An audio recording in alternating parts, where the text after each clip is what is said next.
وكفى والصلاة والسلام على عباده الذين اصطفى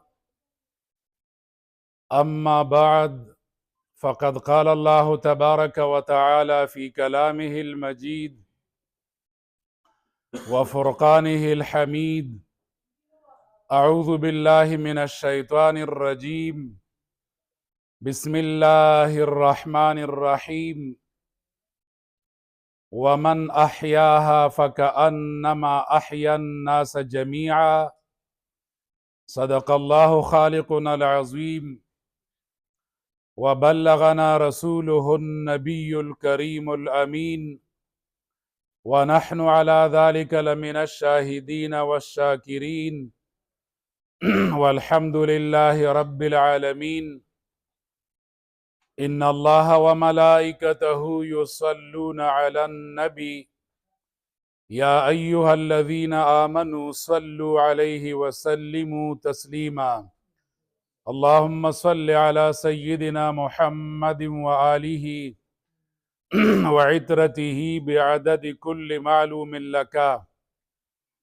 صلاة وسلاما عليك يا رسول الله وعلى آلك وأصحابك يا حبيب الله. د عجوا فاونډیشن ډیر درانه ملګری خصوصا محمد یونس خان خلیل هدایت الله صاحب نور د دې چې کوم رفقا دي دوستان دي ملګری دي کارکنندگان دي زمونږ ډیر قدرمن د لرې نه راغلی میلمه الف خان شیرپو صاحب زما د کلي او علاقې عوامي نمایندگان او زما ډیر درانه علمای کرام زما خویندې او ما ته مخامخ ناست زما رونه ټولو ته السلام علیکم ورحمت الله وبرکاتو.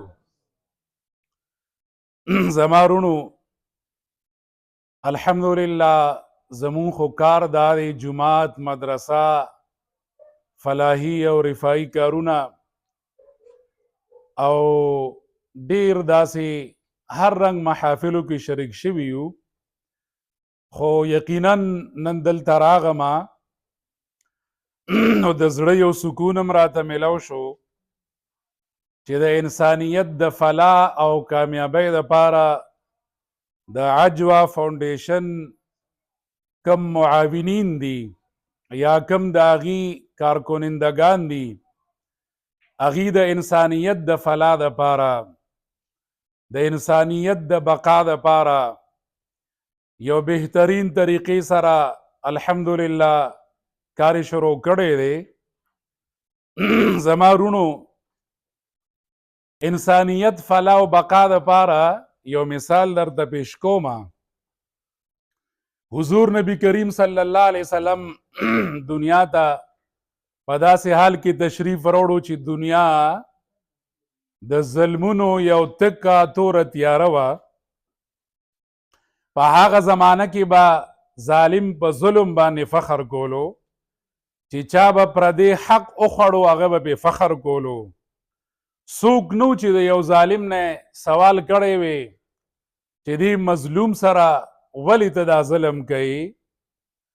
د کفر تیارې وي د شرک تیارې وي د ظلم تیارې وي د جهالت تیارې وي د بدو اعمالو تیارې وي ژوندۍ لوریانې به خلکو په ځمکه کې خښولې.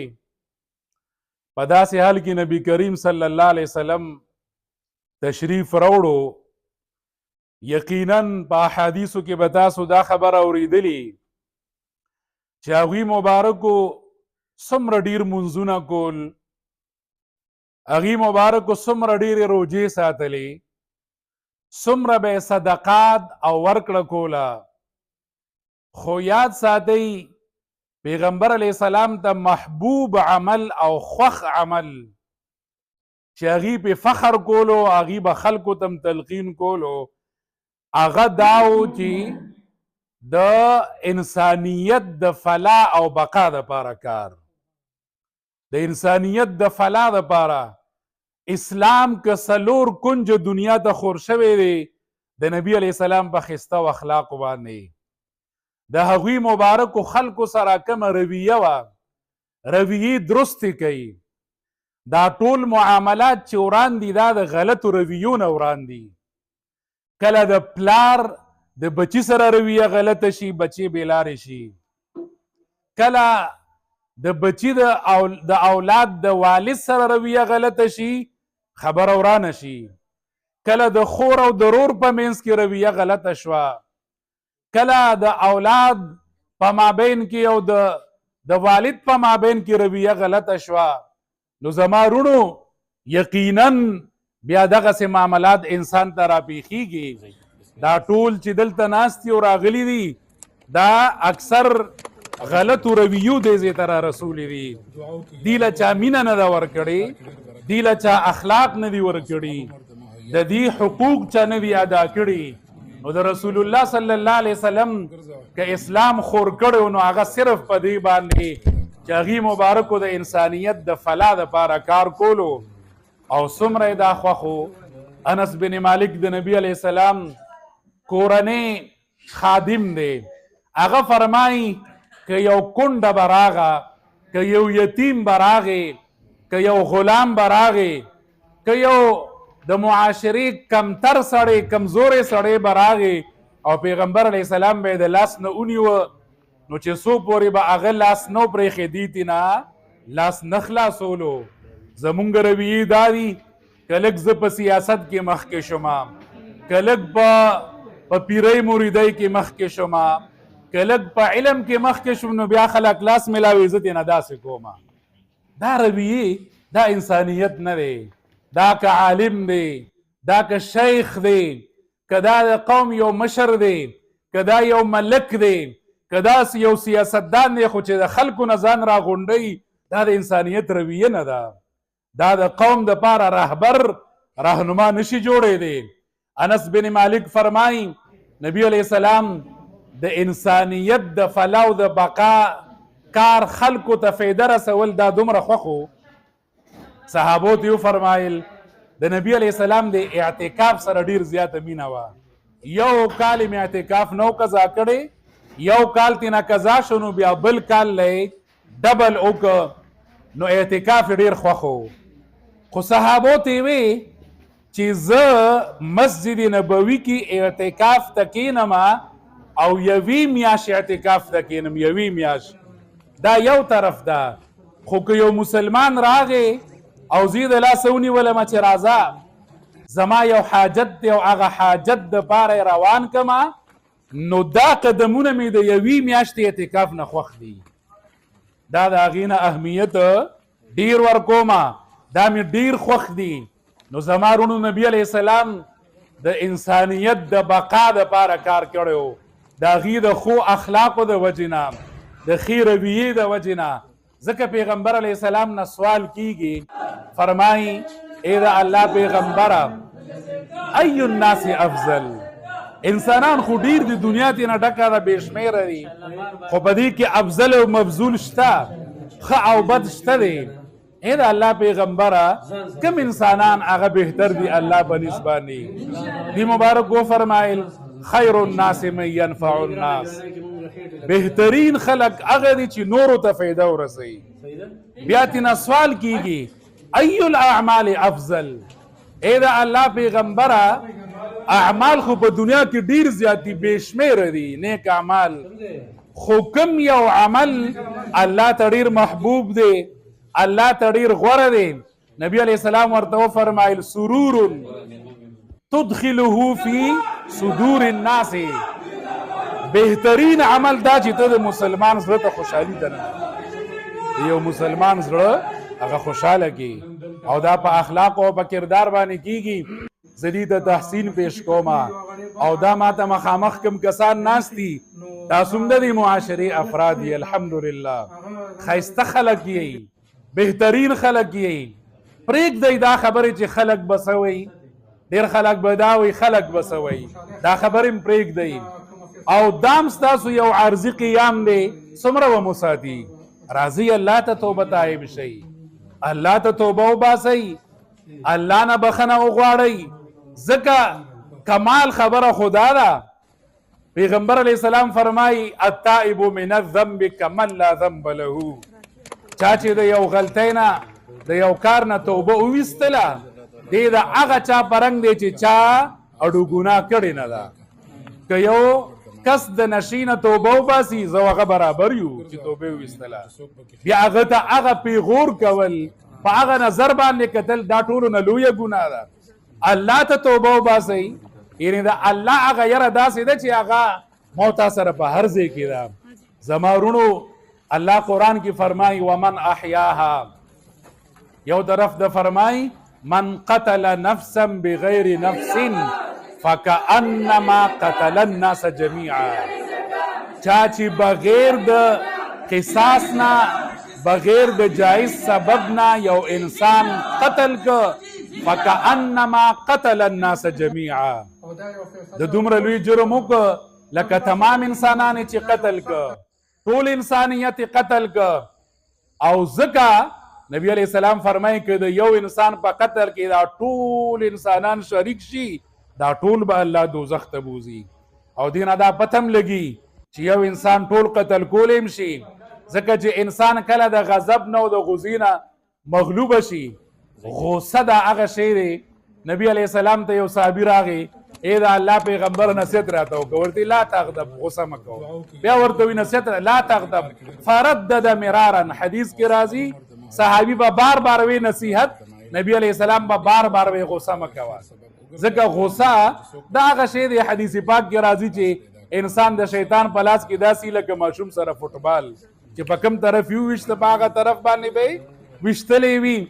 نو لہذا د انسان د غضب نه چې مغلوب شي، د امریکې یو صدر او غضب نه مغلوب شو او په جاپان کې په ناګاساکي او په هغه ښارونو باندې اټم بم وغورځولو، په یوه لمحه کې لکونه خلک داسې مړه که چې د هغې صرف هغه تصویران او هغه نقوش پاتې شو، د غوښو هم پته ونه لګېده. نن هم که د هغې یو صدر په غضب کې راغی، هغې سره اوس اټم بم نمبره شی دی، هایډروجن بم، چې هغې دا دعوه کې چې په دې مونږ ټوله دنیا تباه کولی شو. نو که نن هم هغه په غضب کې راغی چې دغه هایډروجن بم راخلاص کوي ټوله دنیا به تباه کړي. نو ځکه الله فرمایي یو انسان قتل کول دا د ټول انسانیت قتل لی. ومن احیاها فکأنما احیا الناس جمیعا. او که چا یو انسان ته ژوند ورکه دا ټول انسانیت ته ژوند ورکول لی، ټول انسانیت ته بقا ورکول لی. نو زما رونو د انسان ژوند دا دی، زما رونو نشه مرګ دی، نشې نه منع کېدل دا ژوند دی. ای نشهیي سړي څه زندګي وي په هغه څوک اعتماد کوي؟ قسم دی خپل پلار یې پې نه کوي، زه به یې پې څه وکړمه، معاشره کې به بل څوک به څه اعتماد وکړي، هېڅوک به اعتماد نه کوي. دا د انسانیت قاتلان دي. زه خو هر وخت دا سوال کوم خدایا چې زما ځوان ته، زما پښتون ته، زما پاکستانی ته، زما مسلمان ته څوک دا شی جوړوي او راوړي، خدایا پاکه تباه و بربادې کا، نسلونه یې تباه کا، دا لاسونه ترې نه کټ کا. ځکه چې انسان د انسانیت نه وباسي. یار انسان خو هغه دی چې جومات ته زور کوي، انسان هغه دی اجرې ته زور کوي، انسان هغه دی خپل صفایه ته باغ ته زور کوي، انسان هغه دی چمن ته زور کوي، انسان هغه دی خپل یو بل رور طرف ته ور روان دی. تاسو کارخانو کې ګورئ ټول په ډیرانونو باندې ناست دي. چې نڅه شروع کي ډیران سره مینه شي، ډیران ته ور رواني، ډیران کې به کاری، ډیران کې به ناستی، ډیران کې به ګوتې وي، په ډیران به زندگی. دا انسانیت دی. تاسو وایي دا څه ژوند دی؟ دا انسانیت دی. دې وجې نه زما رونو یقینا نشه دا مرګ دی. او که یو نشهیي له چا علاج وکړه دا هغه ته ژوند ورکول دي. فکأنما احیا الناس جمیعا. لکه چې تمام انسانان ژوندي که دومره اجر او ثواب دی. یو سړی په اوبو کې هلاکیږي تارویست، دا یو داسې عمل دی چې ټول انسانیت دی ژوندی که. یو انسان په اور کې سوځي تارویست، دا داسې عمل دی چې ټول انسانیت دی ژوندی که. نو د یو انسان ژوند دا تمام انسانیت د ژوند ورکول دی. او زما رونو که دا مرګ مونږ رایسار نه که دا مرګ معاشره کې خورېږي، دا ودرېږي نه. دا چې کوم دی که تاسو د حکومتونو په تمه یې اول خو یاد ساتئ په دې معاشره کې یو ویلفیر جوړول، یو NGO جوړول، یو د خیر ښېګړې تنظیم جوړول، دا صرف زمونږ وطن خوران وطن دی. په دې کې څه شی دی؟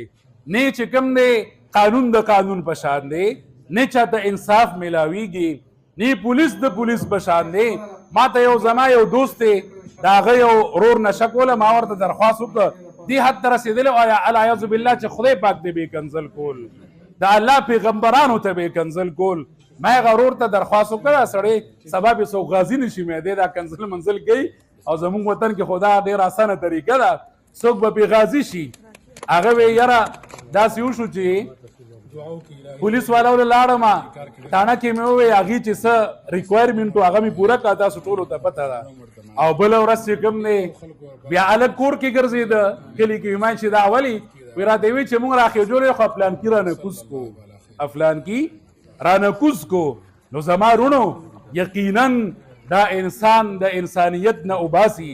نو دا ویلفیر ارګنایزیشن چې کوم دي NGO داسې تنظیمونه، زمون خوران وطن دی، دلته نه انصاف شته نه قانون شته، یو شی نشته. دلته خو هسې ضروري دی په ډېر ترقي یافته ملکونو کې، په امریکا کې، په یورپ کې د ټولو نه زیات کارونه همدا تنظیمونه کوي، دا NGO ګانې کوي، دا سوشل ویلفیر کوي. نو زما رونو د ټولو نه اول پیغمبر علیه السلام لا جاهلیت دور دی، ایمان خلکو لا چا نه دی راوړی، لا نبی علیه السلام د نبوت شمه نه ده بله کړې، لا اعلان نه دی کړی. یو سړی راغی د مکې یو سردارو، هغه تېنه پیسې خوړلې وې نی ورکولې، نو لاړو ابو جهل ته پیسې خوړلې وې. د مکې یو سردار له حرم کې به ناستو، مشرکان د هغې په قبضه کې یو حرم پاک ولا ورغی وی یاره ابو جهل رانه پیسې هغې ورته دا زمونږ وس خبره نه ده. اخیري کې ورته په طور د خندا چې یاره یو خندا به جوړه کړو، ورته پیغمبر علیه السلام وخلو یا هغه سړي له ورشه ابه درله کار وکړي. دی وی چې اوس به نبی علیه السلام به راپاسې ابو جهل به یې بېعزته کړي او موږ ورپورې وخاندو او د یو خندا ماحول به جوړ شي. هغه سړی نبی علیه السلام ته راغی او چې کله راغی نو نبی علیه السلام ته کېناسته، وی ابو جهل رانه پیسې خوړلې دي او څه شی مې پې خرڅ کړی دی او نه راکوي، غریب یم. نبي علیه السلام ورته وی راځه، لاس دې ونیوه. ابو جهل ته یې ور ووالو چې راووته، د ګیدړ په رنګ ولاړو. ورته وی ابو جهله ولې د ظالمانه کار کوي او د یو مظلوم حق چې دی هغه ته خورې دباوې، فوراً دله پیسې ورکه. لاړو کور ته پیسې راوښکې او لکه ګیدړ غوندې هغه مظلوم له یې ورکې او نبي علیه السلام لاړ. هغې جاسوس را لیږلی و چې جاسوس دې دپاره چې د ابو جهل به د نبي علیه السلام څومره بېعزتي به کوي. هغه ورغې یاره هغه خو لکه ګیدړ په رنګ راووته، پیسې ورکې او روان شو کور ته. چې ابو جهل راغې هغې ورته وی یاره مونږ یو هم غاړه نه ایښوده او پیغمبر علیه السلام مونږ درولېږلو. یاره وی تاسو په الله یقین وکړئ چې دې کله راغې د دې شاته یو غوسناک غویي را روانو. ما وی که دا خبره ونه منم دستي مې د ښکرونو کې اوچتئ او د هغې نه ویرېدم، هغه پیسې مې ورکې. ځکه یاد ساتئ تاسو د خلکو مدد کوئ، الله تعالی به ستاسو مدد کوي.